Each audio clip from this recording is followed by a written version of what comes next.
everyone, good morning morning. and welcome to Ask the Expert, an award-winning daily series from 8:30 a.m. to 9 a.m. to help small businesses. Now, if you guys have any questions, ask them in the comments of the live feed.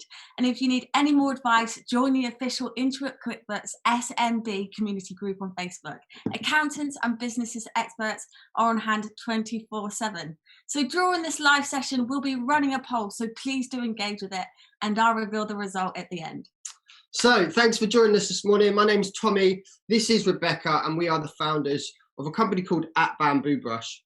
And we have sustainable products which part fund and fund our social impact projects that we have in the developing world to combat and utilize plastic waste. So we've got half hour with you this morning, and we're going to spend about 10 minutes going through our story, going through our mission, telling you guys how you can get involved, and then we'll take some questions. So we'll try not to waffle on too much. Yeah. All right. So to give you a bit of a background, within our business, there is me and Rebecca. We are business partners and life partners, which I'm sure you can all appreciate. Allows us to have the highs and lows of a roller coaster, but it is amazing. We're very lucky to share a passion in what we do and to be able to get out there and do what we do. So our backgrounds are slightly different. Definitely, and I think it's very important to start to say that our story and our background plays a huge role in who we are and where we are today. My background's a bit different to Tommie's. As soon as I finished school, all I wanted to do was travel. My gap year turned into a gap decade. I had the most incredible experiences. Travelled Asia, travelled Australia, New Zealand, Fiji, America, lots of amazing places. Along the way, I lived and worked in Thailand, the most beautiful island of Koh Phi Phi. Then I moved to Australia, and that's where I met Tommie. And my background is slightly different. I always wanted to go into teaching. I always wanted to go into education. So did the typical route into university, came out and into the education sector. I worked for about 2 years for a PE and school sport apprenticeship company, which was amazing. And then went on a 3-month gap trip, traveling trip, which ended up being the best part of about 6 or 7 years. So that's kind of where me and Rebecca met. We met in Australia. We ended up moving back to Asia. I call Rebecca a traveling dinosaur because 10 years of being able to live and work around the world. We're very lucky. It's pretty special. But yeah, that's where everything started. So what we were working, we were picking up jobs here and there. I was working within the travel industry, initially in Australia, working for a big travel company, and my role was to promote travel. When me and Rebecca moved back to Asia, we continued that. We started to pick up roles within social media, working with tourism boards, working with travel companies and hotel chains, all around promoting travel. And I don't know about the rest of you guys, but we can certainly say that we genuinely believe travel is the one best thing in the world. For so many different reasons, for the people, the locations, the food, everything, the cultures, different experiences. Exactly, and travel opens your eyes and opens your mind to see how different people around the world live, and we're very lucky to have been able to experience that for such a long time. So we're very much travel advocates. But what we started to see, and as we worked within the travel industry more and more, was okay, our role in social media was to take photos of this beautiful beach in Thailand or wherever this was. But what we started to understand was, although we're taking this photo on the right and it's beautiful, we're neglecting the reality of what is happening on the environmental side. And plastic was something that we saw, and it was actually, we saw it firsthand, especially going back to the places where we've been before, where we didn't see this plastic, then going back again 10 years later and there's plastic everywhere. That is when it really hit home, and that's where we knew we needed to do something about it. And there's a few instances in that time that we travelled together that Rebecca had been maybe in 2012. She's taken me back in 2016. Koh Lipe was a good example. Koh Lipe is a place in Thailand. And then what we started to do was travel to similar places over a year, 2 years difference, and we were able to actually see and witness the difference and the dramatic increase in plastic. So that's kind of where everything started. And that's where I guess our passion around the environment started, because we were able to see how, one, plastic was impacting the oceans and the environments and the health of ecosystems. But secondly, how that plastic was then impacting everyday people around the world. So that's when our passion started, in us wanting to learn more about this impact. So we started to work with these travel companies and hotel chains and tourism boards on a more sustainability level, focused level. So we work with travel companies to make sure that they're using local tour guides, so more money's going into the local economy. Working with hotel chains around making sure that there's refillable water stations in the hotel, so you're not going out to buy new plastic bottled water everywhere or across Asia. Or organising beach cleanups with travel groups or travel hotels. Exactly. We hold our hands up now to say that we are, I know we're on Ask the Expert, but we massively hold our hands up to say that we're not experts. And I think there's a real power in that to show that we're everyday people who are taking action. So that's kind of where our world of sustainability started. After a while, we started to become, I guess, in some respects, selfish in the fact that we wanted to be able to make that impact ourselves. So in 2018, we started to look into what can we do? We had a loyal social media following. We wanted something that was really simple, in which everyone is tangible, we can get people involved with. And that's where we thought of a bamboo toothbrush. We figured everybody uses a toothbrush. We started to look more into the fact that over 3.6 billion plastic toothbrushes are purchased every single year.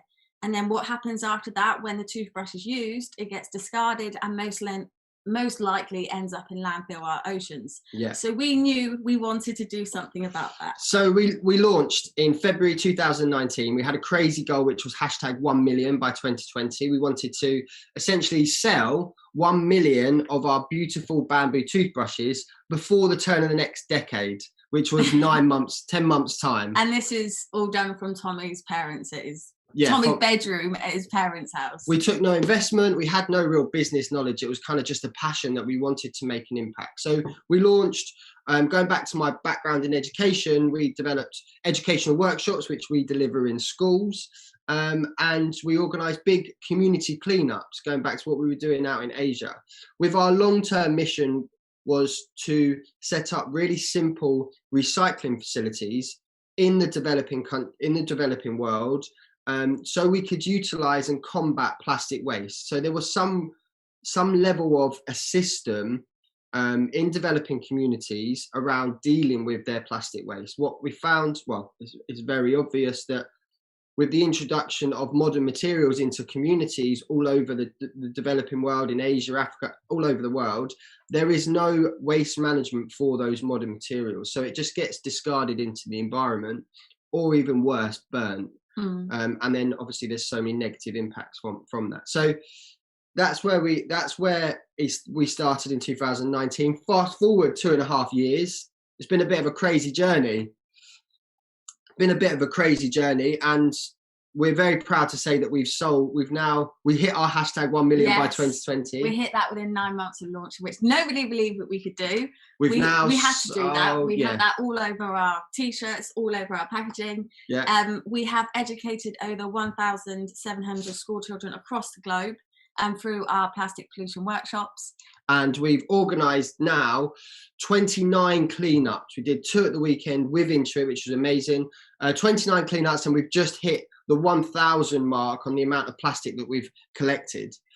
And we've set up our first social impact project, which is out in Ghana alongside our incredible charity, Humanitas, who focus predominantly on humanitarian aid. But we've now come on board as the environmental project director. So we have a charity in which you can go onto our website and you can donate. And we have a system in which we can utilize plastic waste and turn it into products in that community, whether it's furniture in the school or in the community, or if it's cups, bowls, plates, anything that's going to benefit the community on a humanitarian level. So yes, and we've worked with some pretty incredible people. Virgin Atlantic, we've been official partners for Team GB at the Olympics that's just gone.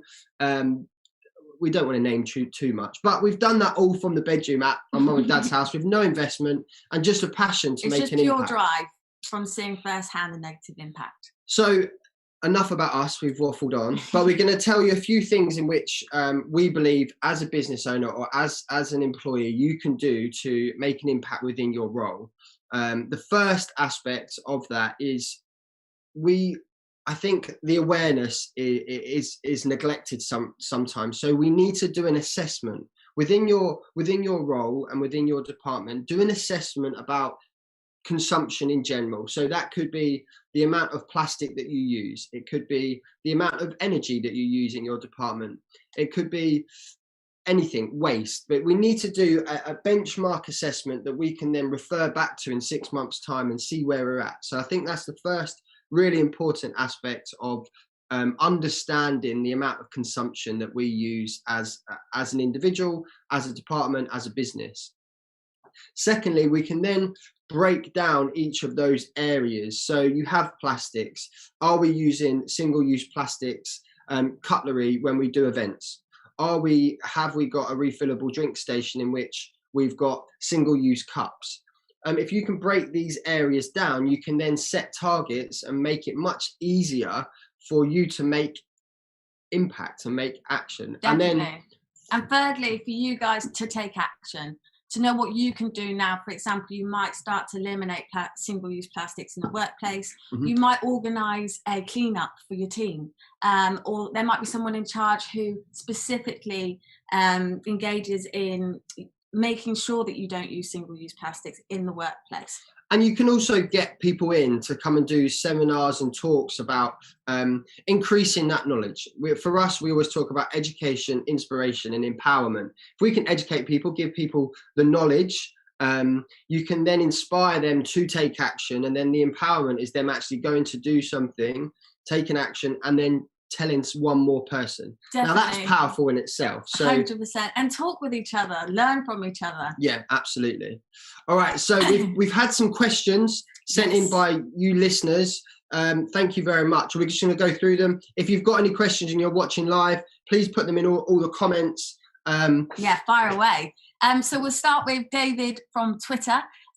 Is there a reason you choose bamboo as your main material over other options? What made it the most sustainable option? That is a great question, David. Well, it is widely known by many experts as as one of two most sustainable materials in the world. So there is bamboo and there's also hemp, which are classified as, I think, well, the most sustainable material. So there's so many levels in the fact of, one, it absorbs more carbon dioxide than your everyday tree. So it's absorbing more carbon dioxide out of the atmosphere. It produces more oxygen. It can grow up to 1 meter a day. Yeah, and it can grow up to 1 meter a day. So if you're looking at harvest, it can be fully grown for harvest in 3 years. Whereas you go to an everyday willow tree or oak tree, they'll take hundreds of years to be fully grown, to be harvested. So on a sustainability level, it's just incredible. The strength of it. We've actually got, this is a little process of our toothbrushes. It goes from, once it's cut, it goes into a short block, and then the toothbrush, the stereotypical toothbrush shape is made, and then it gets drilled in the holes, if you can see, and then it finally turns out into one of these. So it's just incredible. Yeah, last year we actually went to China to film a documentary with Virgin Atlantic. Long story short, Virgin Atlantic, we are the first bamboo toothbrush in the skies in their amenity kit. So to reduce the single-use plastic toothbrushes that you used to get on aeroplanes, you now have that at Bambuu Brush. Yeah. But we filmed a documentary and we were able to show the whole process of how one of these is made from start to finish. So please head over to the website, check it out. Yeah, it's pretty awesome. Amazing. The whole feature isn't finished yet because of COVID. But it's an interesting watch. Okay, Suzanne from, thank you David for that question. Great question. Suzanne from Facebook, as part of my business we work with food and perishables. We've moved 90% of our packing to more sustainable options, but we are yet to find a viable alternative to films and plastic layered cardboard. Do you have any recommendation? I mean, it's a real tricky one. Food, because of the porous, the packaging levels you need, they can't be porous. It's really tricky. And the thing is, plastics are incredible and I think people automatically think that we're plastic haters, but plastics as a material is amazing. But it's the consumption and how we use plastic which is where the problem lies. So if you can change 90% of your packaging, that is amazing. But then that rest of that 10%, what I would look at is, are there any ways in which you can reuse? Are there any ways in which you can extend the life of that piece of plastic? Unfortunately, I think it's very hard to go 100% plastic free, especially in the food and perishables market. So if you can get 90%, that's incredible. But I would just look at, throughout your supply chain, is there ways in which we can increase the life of a product or a bit of packaging, so we're not having to make something new? Or can you reuse things? Can you buy higher quality products or packaging so it's got a longer life expectancy? That's a real if you can change your mindset to understand that, you can put it throughout your whole business. But thank you for that. Great question. Susan. Then we got Curtis from Instagram. When you're about to engage with a new supplier, what sort of questions are you asking, or documentation? Do you ask them to provide proof that they are operating sustainably? Great question as well. If we're completely honest, we do and we don't. I think unfortunately the world of sustainability is very overwhelming. So if you automatically straight off the bat go into asking or working with a new client, working with a new business and asking for all these documentations, it kind of turns people off, because even in our world, we don't know enough. And I don't think anyone knows enough.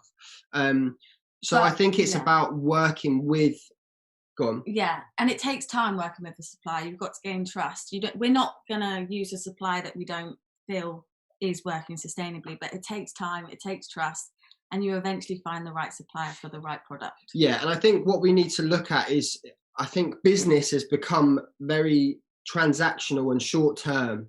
And this is where problems lie, because I'll do a business sale with you, that's done, we've got the money in, boom.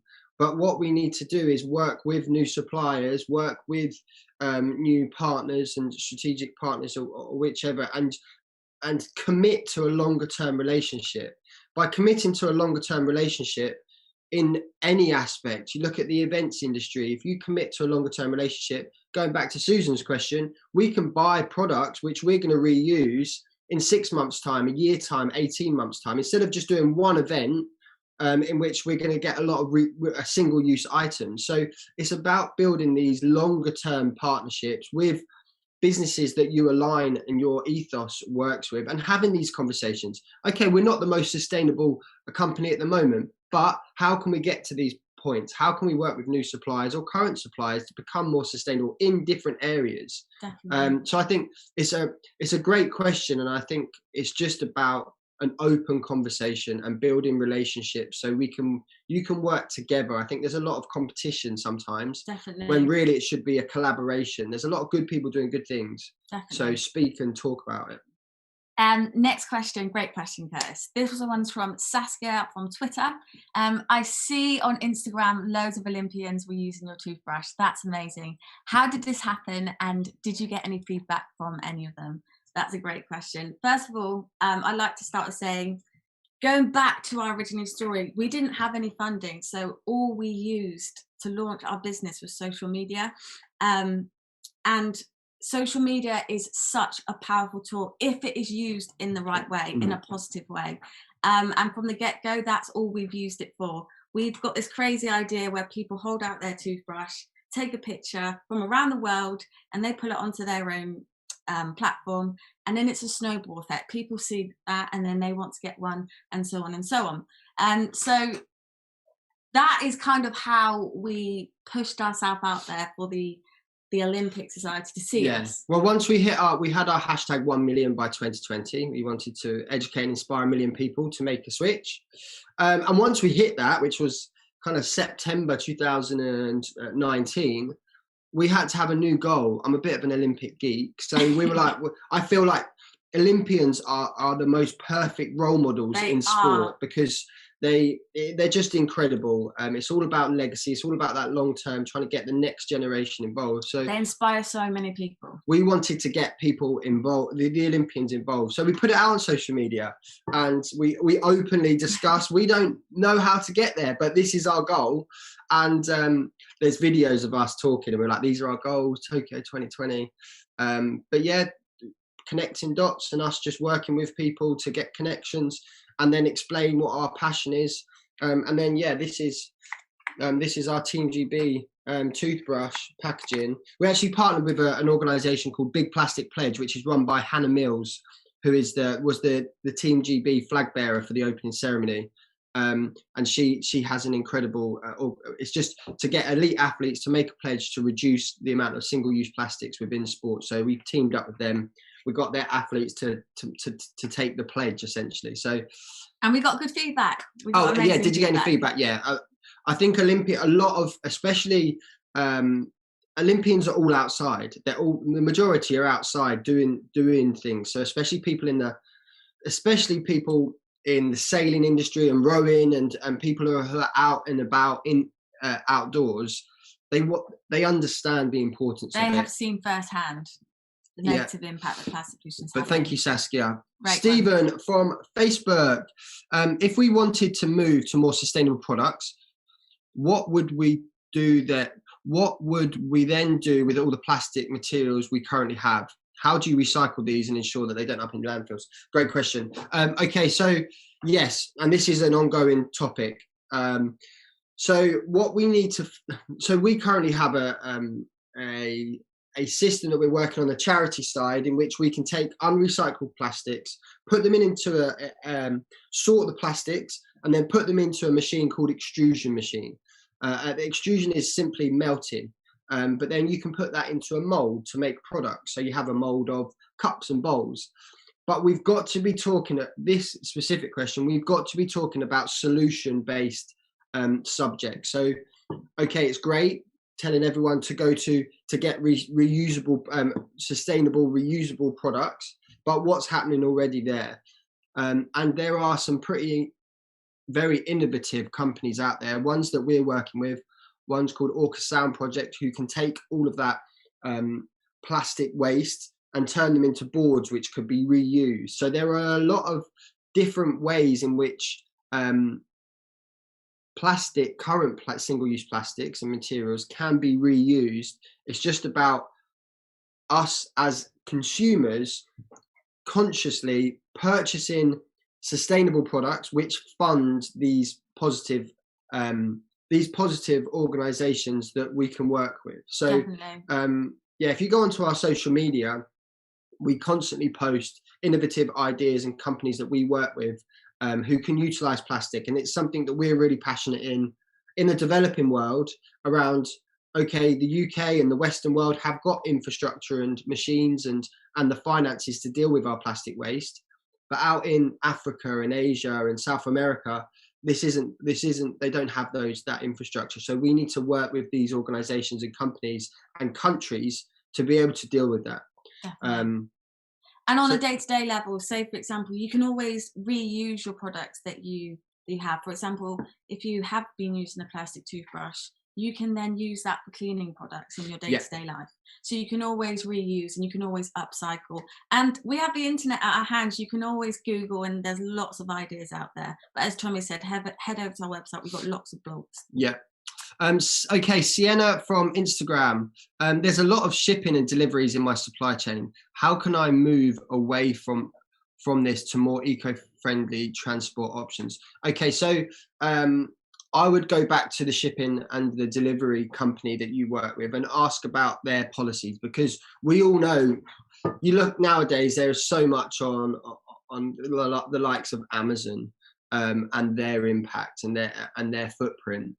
But ask the question, there are a lot of sustainable delivery companies out there. We use DPD, who have committed and made a pledge to become more sustainable and reduce their carbon footprint, go towards electric vehicles, go to bikes when possible in inner cities. So there are a lot of ways in which you can look at this, and also look at the packaging. I think packaging usually gets ignored when you focus on the carbon aspect of shipping. So we use all natural packaging to protect our products inside. We use, again, natural materials, craft paper to act as a buffer. But there are a lot of cheap items that you can use that are natural, that can be compostable. Definitely.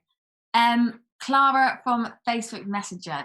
While there's loads of talk about sustainability, I think our society is moving more in the other direction as everyone relies on the convenience of the next day deliveries, Ubers and so on. How do we affect consumer behaviour change? That's a really, really good point. A really, really good point. First of all, education and awareness. I think we have the power, like Rebecca said, we have the power of social media at our fingertips. We all need to understand what we consume on social media.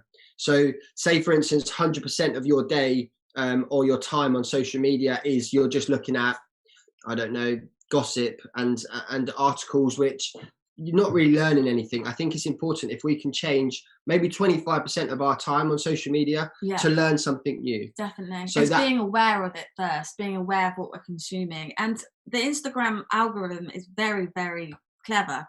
By you following 5 environmental focused accounts today, it will start to feed into your newsfeed, and without you knowing, you'll start being educated and inspired by these incredible accounts. Yeah, so education is the first step, and then once you have that education, you hopefully would educate and inspire someone else to take that change. I think if we can, everyone on this call, if we can increase our education and knowledge around specific subjects and then tell one person, that impact is huge on a global scale. We say one simple change multiplied by millions and we will change the world.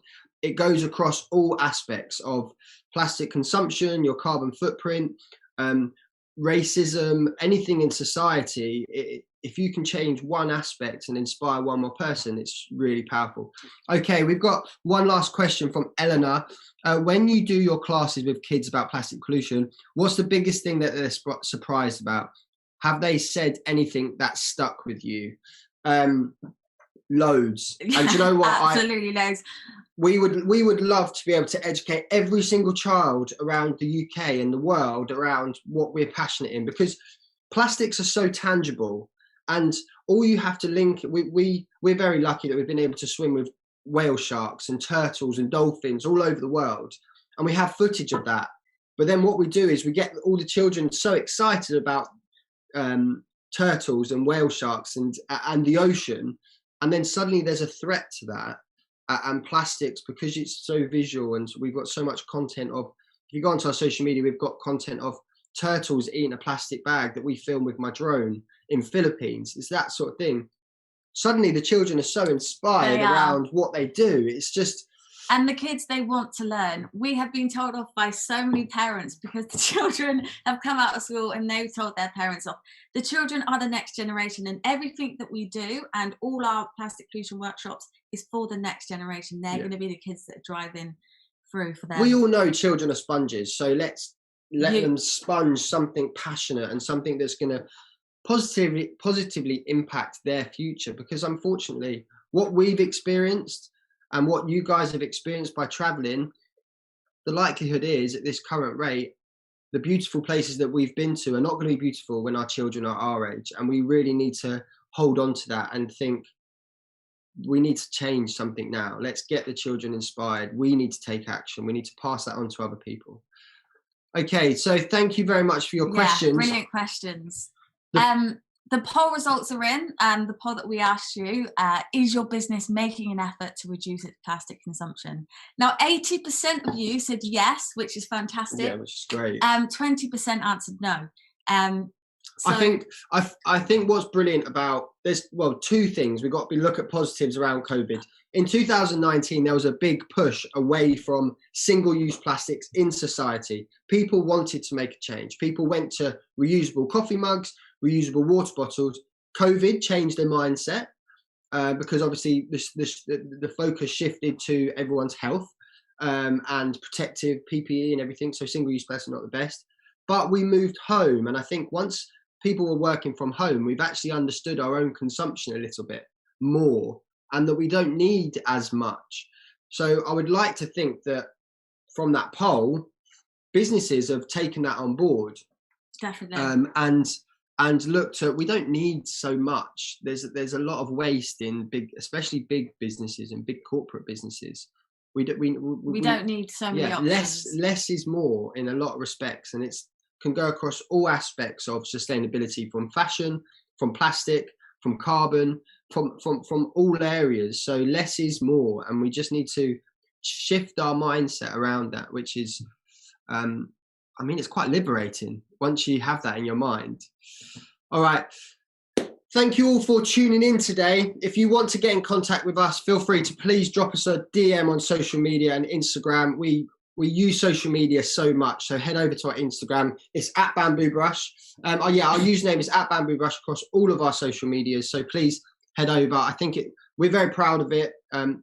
Go on and have a look at the content. It's quite powerful. A lot of the plastic pollution content.